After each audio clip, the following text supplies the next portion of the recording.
from the law of her husband. Paul's making a point. Okay? So then, if while her husband liveth she be married to another man, she shall be called an adulteress.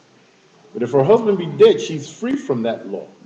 So that she is no adulteress, but though she be married to another man. Let me I have a stop here question for a about second. that. Okay, go ahead. I was going to stop there anyway. Go All ahead. right. You know, two people get married. You know, that's like a union before God, It is. right? It is. It's a covenant. Right. Okay.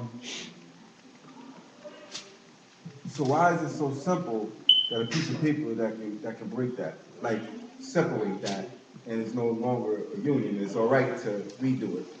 The truth of the matter is, and this is what Jesus said when he talked about, when he was asked the question about marriage. Jesus said, from the very beginning, it was not meant to be so. When man and woman come together, it was meant to be till death do us part. That was the intent. That was the heart of God. So that when a man and a woman come together in a covenant relationship, which is what marriage is, the intent was, you're mine for life, I'm yours for life. One of us die, as what That's Paul what is I'm saying saying. The here. death do us part. That's in the Bible.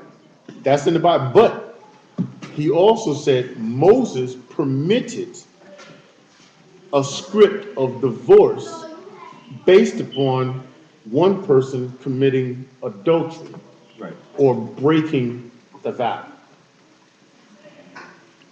Even so, Jesus made the point, he was very specific. He said, even so, that's not the intent. And what he's really saying is, even though one person has the legal right to put you aside, to divorce you, the heart of it is that you forgive, that you keep it together. That's the heart of the matter. That's the difference between what's in your heart and what's legally allowable. So it's legally allowable for the law. That's what I'm saying. I'm trying to separate the two. Okay? You know what I'm saying? That's why I said. It's the difference between a heart and the legality. As a matter of fact, it's the same thing that we were just talking about. There's a difference between kingdom and church. Maybe that'll help you understand a little bit. Yeah, yeah. Kingdom says, I'm going to do what's after God's heart.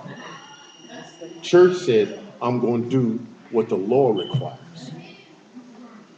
I have rights. So you can't tell me I don't have no right. But when you're kingdom minded, it goes past legal obligations.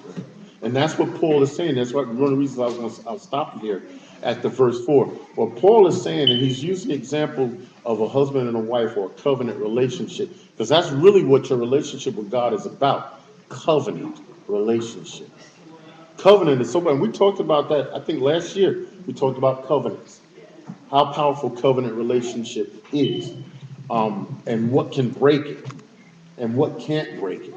But what he's saying here is, while her husband's alive, and he's using her husband basically as the law, while her husband's alive, she's subject to her husband. If you have the law that is, the legal obligation is, I got to do this, I got to do that, I got to do that. And I'm ruling myself that way because my heart really, I can't trust my heart. I can't trust my conscience. I can't trust my will because sometimes my will leads me in the wrong direction. Okay? So I'm going to be subject to the law. But Paul says here, if the husband dies and she gets married to another, she's no longer subject to that other because he's dead. And what he's saying is, when you die to sin, you're no longer subject to the whims of your flesh. You can trust your heart. Maybe you understand. You can trust your heart when your heart is after God.